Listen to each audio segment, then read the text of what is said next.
মেয়ের এই অবস্থা দেখে না সত্যি কষ্ট পেয়েছে আমার বাবা। তো গুড মর্নিং বন্ধুরা, তোমরা তো দেখতেই পেলে কালকে তোমাদের সাথে শেয়ার করলাম যে কি হয়েছিল না হয়েছিল দিদিদের, তার জন্য ভিডিও দিতে পারছিল না। তো আজকে সকালে এখন যাব দিদিকে দেখতে। এখন দিদি অনেকটা ভালো আছে, সুস্থ আছে, তোমাদের আশীর্বাদ ও ভালোবাসায়।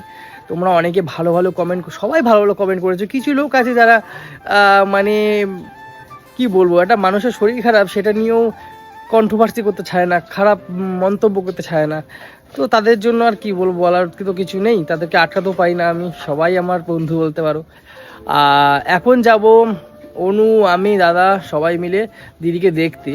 আর অনুর বাবা এসছে আজকে নৈহাটি থেকে ছুটে, যে আমার দিদির কি হলো না হলো, শরীর খারাপ দুদিন ধরে শুনছে, হসপিটালে ভর্তি, তো দেখতে এসছে। সেটাই তোমাদের সাথে আজ ব্লগের মাধ্যমে শেয়ার করব, ঠিক আছে? আর দিদিকেও চেষ্টা করব দেখানোর। আর আমি সবসময় এই বাড়িতেই আছি এখন, অসুবিধা কিচ্ছু নেই। দিদি যেখানে আমি সেখানে, মানে দাদা যেখানে আমিও সেখানে, ঠিক আছে? যে বলতে পারো তোমরা ওই রাম লক্ষ্মণের মতো, ঠিক আছে? তো তোমাদের আগে চেষ্টা করব পুরোটা ব্লগের মাধ্যমে শেয়ার করা, দিদিকেও একটু দেখানোর চেষ্টা করব, পুরোটা দেখো, কেউ স্কিপ না করে। তো চলো বন্ধুরা যাই, আবার গিয়ে কন্টিনিউ করছি। গিয়ে আমরা বাড়ি থেকে সবাই মিলে বেরিয়ে যাওয়ার পরে বাবা কোন্নগর স্টেশনে দাঁড়িয়ে ছিল, সেখান থেকে বাবাকে পিক আপ করে নিয়ে এখন বেরিয়ে গেলাম হাসপাতাল যাওয়ার উদ্দেশ্যে। অনেকটাই লেট হয়ে গেছিল, ভিজিটিং আওয়ার্স এর প্রায় হাফ হয়ে গেছিল, তাও আমরা কিন্তু হাসপাতালে গিয়ে এখনো পৌঁছাইনি। এবারে আমাদেরকে ঢুকতে দেবে কিনা জানি না। দাদা আসছে, দাদা। আর এই যে আমরা, বাবাকে দেখাও। এই যে বাবা। আসলে আমার বাবারও ঠান্ডার ধার আছে, ওর জন্য ভালো করে মুখ ফুক ঢেকে রাখে, নাহলে আমার মতন ঠান্ডা লেগে যায়, হাওয়া লাগলেই ঠান্ডা লেগে যায়।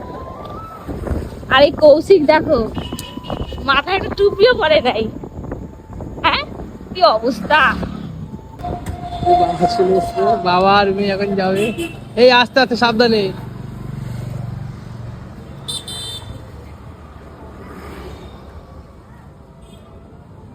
আসো, দাদা কে এসছে দেখো, এই দেখো, দেখো দেখো।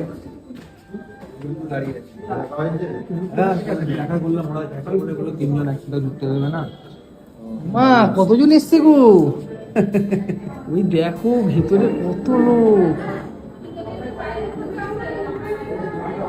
আমি গেছিলাম, বললো বাইরে যাবে না, ঢুকতে দেবে না। তো হাসপাতালে এসে দেখি বন্ধুরা অনেকেই চলে এসেছে, আর তাদের কিন্তু আমরা বলিও নি এই হাসপাতালে ভর্তি আছে দিদি, কিন্তু এসে দেখি দিদি হরলিক্স আর ওটস দিয়ে খাচ্ছিল সকাল সকাল। আর দেখো ওর কিন্তু একদম খেতে ইচ্ছা করছিল না, সত্যি কথা বলতে গেলে হাসপাতালে খাওয়ার কারই না ভাল লাগে, ও শুধু বলছিল কবে বাড়ি যাবো, আমাকে বাড়ি নিয়ে চল। তো বন্ধুরা তোমরা তো দেখলেই যে দিদিকে দেখাতে পারলাম, দিদি এখন অনেকটা সুস্থ আছে, উঠে বসতেও পারছে, এটা অনেকটা বড় একটা সুখবর, ঠিক আছে? আর তোমরা আগামীকালে যে ভিডিওটা ছেড়েছিলাম, সবাই এত পরিমাণে ঈশ্বরের কাছে বলো, গডের কাছে বলো, আল্লাহর কাছে বলো, সবাই যে যে যে ধর্মের আছো, সে সবাই এত পরিমাণে দিদির জন্য দোয়া করেছো, কামনা করেছো, পে করেছো, যেটা হয় আর কি। সবাই খুব ভালোবাসো আমার দিদিকে, আমি জানতাম না যে দিদিকে তোমরা এত পরিমাণে ভালোবাসো। আমার খুব ভালো লাগলো দেখে, অসংখ্য ধন্যবাদ তোমাদের সবাইকে, তোমাদের ভালোবাসার জন্য দিদি আজকে এতটা সুস্থ।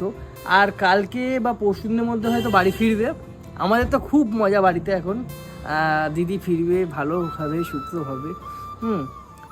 তোমাদের কাছে শেয়ার করলাম, আজকে গেছিলো, অনুর বাবা এসেছিলো।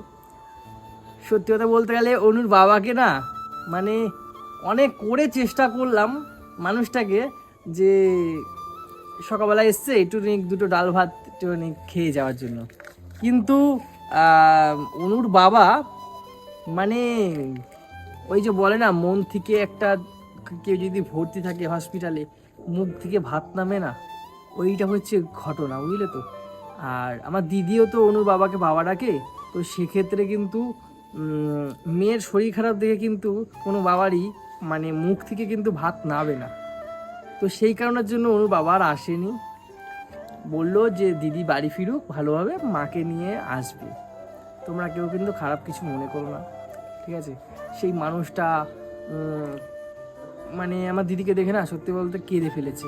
মেয়ের এই অবস্থা দেখে না সত্যি কষ্ট পেয়েছে আমার বাবা খুব, যে আমি আজকে এত মানে হাঁটাচলা করে বেড়াচ্ছি, আর মেয়েটা ওইভাবে বিছানায় পড়ে আছে। ওটা খুব সবারই দেখো, যে যেভাবে ভালোবাসে না সে একটু ভাবেই।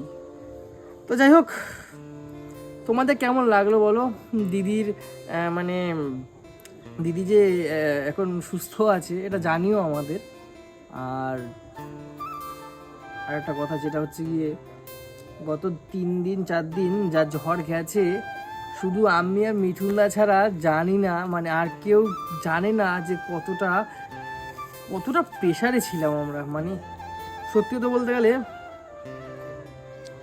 তোমরা সবাই এসেছো, খুব ভালো লেগেছে। আজকে অনেকেই এসেছে হাসপাতালে, আমার খুবই ভালো লাগছে। কিন্তু একটা কথা বলি, জাস্ট কেউ কিছু মনে করো না, তোমাদের হাত জোর করে বলছি, কেউ কিচ্ছু মনে করো না।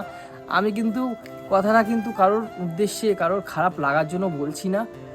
আমি বলছি যে কথাটা হচ্ছে গিয়ে, তোমরা অনেকেই হাসপাতালে লোকেশন দেখে, হাসপাতাল দেখে চলে আসছো দিদির সাথে দেখা করার জন্য। দেখা করবে, কিন্তু দিদিকে একটু বাড়ি ফিরতে দাও। দিদি আবার সচ্ছলভাবে হাঁটাচলা করুক, সচ্ছলভাবে সব কিছু করুক। নিশ্চয়ই তোমরা আসো, সবাইকে ওয়েলকাম জানাচ্ছি আসার জন্য, সেটা কোনো খারাপ বিষয় নয়। কিন্তু ঘটনা হচ্ছে গিয়ে, নার্সিংহোমটা তো একটু বেশি একটা বড় না, ছোট। আর ভিজিটিং আওয়ার্সে না ওই বেশি জনকে অ্যালাউ করে না। তো সেই ক্ষেত্রে একটু অসুবিধা তো হয়, বুঝতেই পারছো তোমরা। আর কিছু ভেঙে বলার মতো নেই আসলে। যদি আমি বলি যে তোমরা সবাই আসো হাসপাতালে দেখা করতে, তো সেই ক্ষেত্রে কি হবে, শয়ে লোক যাবে, মানে প্রচুর লোক যাবে, মানে বলার বাইরে। আমি যদি বলি না যে সবাই আসার জন্য ওয়েলকাম করি, তো সেই ক্ষেত্রে অনেক লোক হবে। তো সেই ক্ষেত্রে বলছি, দিদি বাড়ি ফিরুক, আসবে, কেন আসবে না? দেখা করতে আসবে না? ভালোবাসার মানুষের সাথে তোমরা দেখা করবে না? দেখা করবে, খোঁজ নিয়ে যাবে, অসুবিধা নেই, কিন্তু বাড়ি ফিরতে দাও। এটাই তোমাদের কাছে হাত জোর করে রিকোয়েস্ট করছি। প্লিজ এই 2-1 দিনের মধ্যে হাসপাতালে যেও না, কারণ হাসপাতালে অলরেডি বহু লোক গেছে বলে না, হাসপাতালের যে কমিটি আছে তারা একটু খারাপ। আমাদেরও লাগছে যে এত লোক আসছে না, তো সেই ক্ষেত্রে কী হয়, অনেকে ডিস্টার্বড হয়। সেই ক্ষেত্রে না আমারও একটু খারাপ লাগছে। তোমরা প্লিজ সবাই, দিদি আসুক তারপরে আসবে। আর বেশি কিছু বলতে পারছি না, আমি গত 3-4 দিন ধরে তো এখানেই আছি। ওই আর কি অল্টারনেট করে জামা কাপড় পরা বলো, এই বলো সেই বলো, হচ্ছে, অসুবিধা নেই। এইটুকুনি তোমাদের সামনে আপডেট দিতে পারলাম, আর বেশি আপডেট দিতে পারলাম না। আর সবাই প্রার্থনা করো যাতে 2-1 দিনের মধ্যেই সুস্থ হয়ে বাড়ি ফিরুক।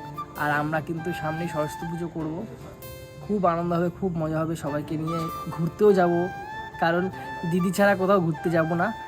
দিদি আসলেই আমরা সবাই মিলে বেড়াবো, অনেক এনজয় করবো, অনেক ঘুরবো। তোমরা তো ভিডিও পাবেই। তো চলো, বেশি কথা না বাড়িয়ে ভিডিওটা এখানে শেষ করছি। ধন্যবাদ।